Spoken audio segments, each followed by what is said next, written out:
Hello, j'espère que vous allez bien. Bienvenue dans cette vidéo que j'avais promis, donc sur mes objectifs pour l'année 2024. J'ai essayé de la scripter. En fait, je devais la publier la semaine dernière, mais j'ai eu la flemme de scripter. Et ce matin, je devais faire mon shampoing et je me suis dit non, je vais d'abord filmer la vidéo, peu importe comment ça va sortir, et ensuite je vais faire mon shampoing. Donc voilà. Thank you for this time with too much information.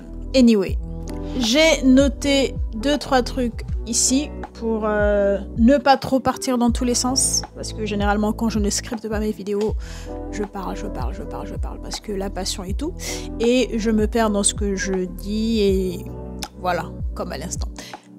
Donc, j'ai quand même pris quelques notes pour avoir une ligne conductrice de ce que je veux dire. On va commencer tout de suite parce que ça fait déjà beaucoup de blabla. Première catégorie, les objectifs perso. J'en ai pas beaucoup que je souhaite partager publiquement, juste 2. Mais je trouve que c'est déjà beaucoup, donc let's go. Premièrement, reconstruire mon épargne de précaution. Donc, comme je l'ai dit dans ma précédente vidéo, j'ai déménagé récemment et donc tout l'argent qu'il y avait dans mon épargne est parti dans le déménagement, les nouveaux meubles, etc.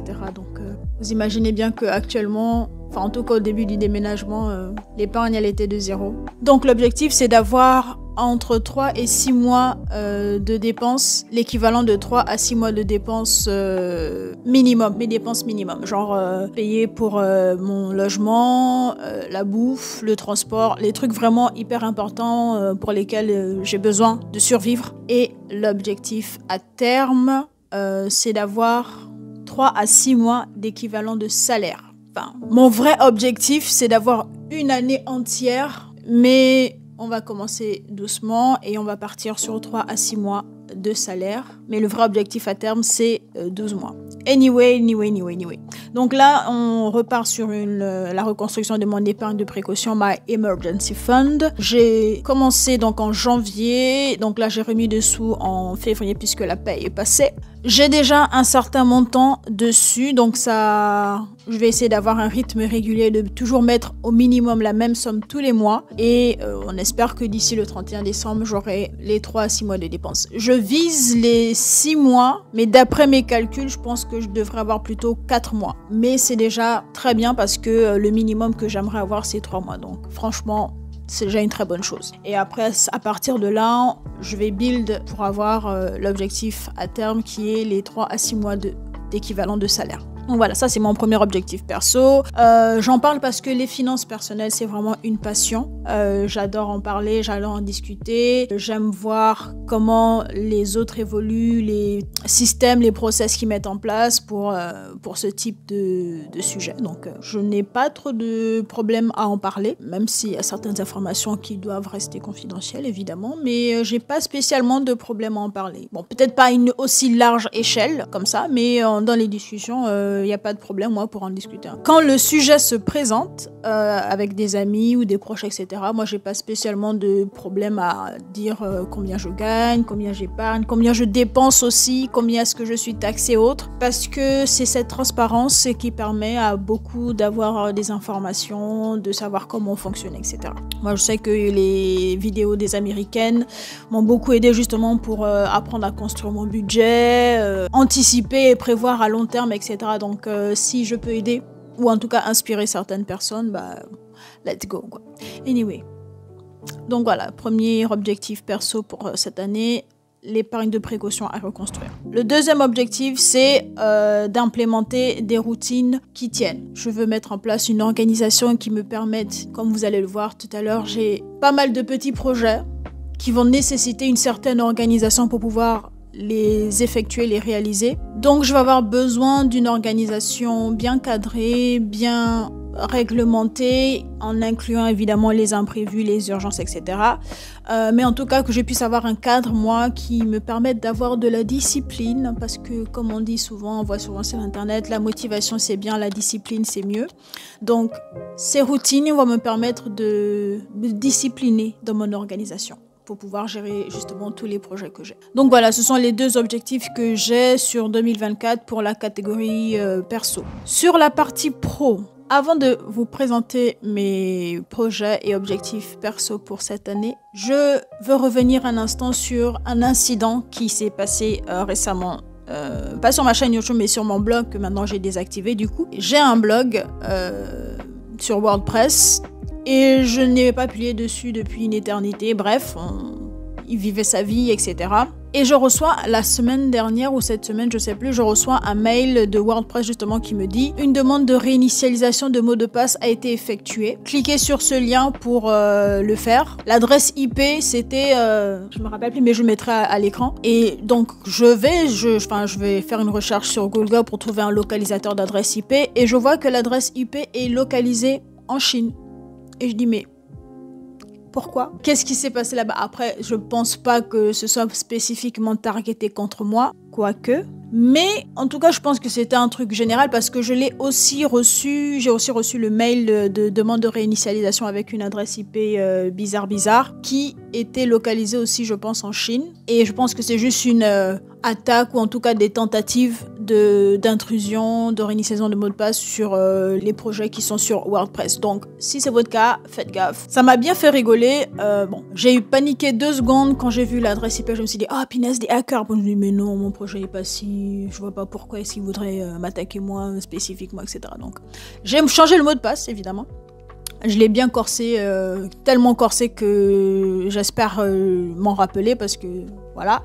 Mais faites gaffe sur Internet, la sécurité sur Internet c'est hyper important, le vol de données, le phishing, etc. J'ai des vidéos prévues pour ça, donc on en reparlera à ce moment-là. Bref, parenthèse fermée, on peut continuer sur mes objectifs pro pour cette année. Donc, j'en ai 3-4. Le premier, c'est évidemment ma formation sur le product management. J'en ai parlé dans ma précédente vidéo. Et l'objectif, c'est de mettre en place, enfin en tout cas de proposer une formation pour accompagner les product managers, product owners qui arrivent sur le marché du travail pour leur premier poste. Donc là, ça va concerner principalement les personnes en reconversion, professionnels, donc qui faisaient quelque chose avant et qui ont décidé d'intégrer les métiers de la tech, en tout cas dans ce cas-là le product management, et du coup les étudiants, les jeunes diplômés qui vont avoir la fin de leurs études et qui vont intégrer le marché du travail à nouveau. Et l'idée, l'objectif, le souhait en tout cas que j'ai pour cette formation, c'est de leur fournir les outils et les idées pour intégrer leur premier poste en tant que product manager, product owner dans le marché du travail, savoir comment ça fonctionne, comment se positionner en tant que owner du produit, ce qu'ils vont gérer. La landing page est en ligne. De toute façon, là, pour l'instant, c'est que la phase des pré-inscriptions. En tout cas, s'inscrire à la newsletter pour être informé de la progression et du lancement de la formation. Parce que là, je veux d'abord faire quelques entretiens avec des personnes justement qui étaient dans ce cas. Donc, des product managers, product owners qui étaient en reconversion aux jeunes diplômés. Échanger avec eux pour savoir comment ça s'est passé leur premier poste en tant que PM.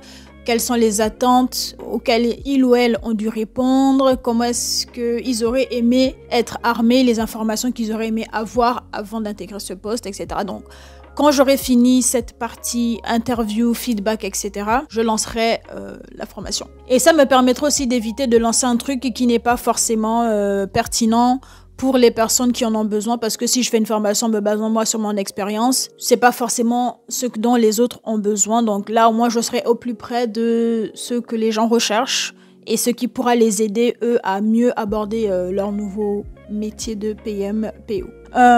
Donc du coup, ouais, c'est un bêta-test, en pré-bêta-test, et ensuite je lancerai donc la version MVP, donc la version le minimum viable. L'objectif, c'est d'avoir 10 personnes qui vont s'inscrire sur cette version MVP de la formation, et donc justement recueillir encore plus les feedbacks dessus, donc savoir si c'était pertinent, quels sont les éléments que les personnes ont trouvé intéressantes, qui ont ou vont les aider, et les éléments qui manquaient, s'il y avait des trucs à rajouter ou autre, etc. Donc c'est vraiment un projet qui va être co-construit entre donc moi avec les idées, mon parcours et justement les éléments qui me manquaient lorsque j'ai pris mon premier poste de PM, etc.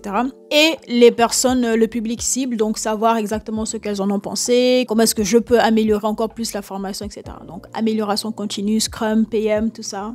Vous voyez, voilà, c'est en co-construction et je pense que j'updaterai régulièrement. Soit il y a plus de chances que ce soit sur YouTube que sur mes réseaux sociaux, donc Instagram, Twitter, etc. Mais d'une certaine façon, je mettrai à jour l'avancement de ce projet. Voilà, donc lesvirtuoses.tech. Le deuxième, oui, j'ai aussi lancé ce que j'avais dit, 2024, je sentais que c'était le retour des projets créatifs, des hobbies et des activités créatives. Et donc, j'ai lancé une newsletter justement sur le product management pour entrer en profondeur dessus. Pareil, la newsletter est déjà en ligne. Dans le premier article, justement, j'explique pourquoi je fais cette newsletter et ce qu'on pourra en attendre. L'objectif, c'est d'avoir d'ici le 31 décembre au moins 100 abonnés dessus. Donc, dans les 100 abonnés d'ici le 31 décembre, l'objectif, c'est d'avoir à minima 30 personnes qui sont des abonnés payants. Parce que tu peux t'abonner et juste recevoir par mail la newsletter sans que ce soit payant. Et sinon, 30% de ces 100 personnes, j'aimerais qu'elles soient des abonnements payants, puisqu'il y aura des articles qui seront en accès libre, donc gratuit, à la fois par mail et sur le site, donc sur Substack. Mais il y aura pas mal d'articles pour lesquels je vais rentrer en profondeur. Donc ça pourrait être par exemple expliquer un concept, travailler sur une problématique spécifique. Donc par exemple comment gérer une erreur data dans un produit. Par exemple je dis un truc comme ça au hasard. Et donc comme je vais rentrer vraiment en détail en profondeur et je vais expliquer point par point le sujet, je préfère réserver cette partie-là pour les personnes qui seront en abonnement payant. Donc, si par exemple je fais 4 envois de newsletter dans le mois, il y en aura peut-être 2 ou une qui seront gratuites. Et tout le reste, ce sera réservé aux abonnés payants. Donc, la newsletter est en ligne, le premier article est en ligne et je m'engage à publier une fois par semaine, tous les mardis. Donc n'hésitez pas à vous abonner, hein, wink wink, et à suivre l'évolution du projet. Évidemment, je prends tous les retours possibles pour savoir si c'est pertinent ou pas. Pareil, parenthèse, je me suis rendu compte que j'aimais moyen l'idée d'échouer en public. Genre vraiment, ça me mettait mal à l'aise. Mais 2024, en plus d'être l'année de Life with Ease et la créativité aussi, c'est l'année où on accepte d'essayer et d'échouer ou de réussir en public. Donc, si la newsletter finalement ne m'apporte pas la joie, le plaisir et oui, la réussite, on va dire que j'attends et que je me rends compte que c'est même pas tant la réussite. C'est plus est-ce que c'est utile et pertinent pour les personnes à qui je m'adresse. Si c'est pas utile pour elles, j'arrêterai la newsletter. Il n'y a pas de problème là pour ça. Donc voilà. Parenthèse terminée. Donc ça, c'était le deuxième objectif pour cette année, le deuxième objectif, deuxième projet. Pour le troisième, YouTube. Donc, comme je l'ai dit à nouveau dans ma précédente vidéo, je prends un peu plus au sérieux YouTube cette année parce que j'aime bien et parce que j'en ai envie. Et donc, j'ai noté un objectif pour YouTube. 5000 abonnés d'ici le 31 décembre 2024. Parce que j'aimerais, juste comme ça pour le plaisir, j'aimerais passer dans la catégorie des... les micros. Les micro-influenceurs, c'est les personnes qui ont entre 5 et... En tout cas, qui ont minimum 5000 abonnés. Donc, j'aimerais bien rentrer dans cette catégorie-là. Voilà. Évidemment, c'est pas tant le nombre d'abonnés qui est... Enfin, actuellement, c'est ce qui se dit. C'est pas tant le nombre d'abonnés qui est intéressant. C'est plutôt l'engagement et la conversion derrière. Donc, voilà. Mais quand on a déjà une bonne base d'abonnés, c'est souvent mieux. Donc voilà, 5000 abonnés d'ici le 31 décembre. Mais le vrai objectif de cette année, c'est de passer les 4000 heures de watch time et de pouvoir enfin monétiser la chaîne et les vidéos. S'il y a un seul objectif que je retiens pour YouTube, c'est ça, le watch time et passer en monétisation de la chaîne. Voilà. Mais ça veut donc dire qu'il faut être régulière. Donc je dois publier une vidéo par semaine quand le temps le permet, mais quand le temps le permet, c'est pas genre « Ah, j'ai la flemme de filmer, je vais faire la semaine prochaine ». C'est J'ai vraiment pas pu le faire parce qu'il y avait une urgence qu'il fallait gérer, etc. Voilà, donc faudra être régulière. Deuxième truc, c'est améliorer la qualité. Donc la qualité, autant le contenu. Donc pour ça, je retravaille régulièrement les idées de vidéos à faire. Je vais partager les sujets product management entre YouTube, donc la chaîne, et la newsletter, donc Vie de PM. Et pour tous les sujets tech, je vais faire attention à ce que ce soit vraiment pertinent par rapport à la chaîne, etc. Donc, on va améliorer la qualité du contenu, mais on va aussi améliorer la qualité de l'image. Et pour ça, j'ai investi dans du nouveau matériel. Parce que depuis 2 ans, je crois depuis 2022-2023, je filme avec mon téléphone, mon téléphone Samsung A52 que j'ai depuis 3-4 ans déjà. Et ça commence à se voir, en tout cas moi je le vois, que la qualité, c'est vraiment très bien pour l'instant. Mais on peut pousser un peu plus. Donc, comme l'année dernière, dans mes objectifs d'épargne, j'avais mis acheter un nouvel appareil photo.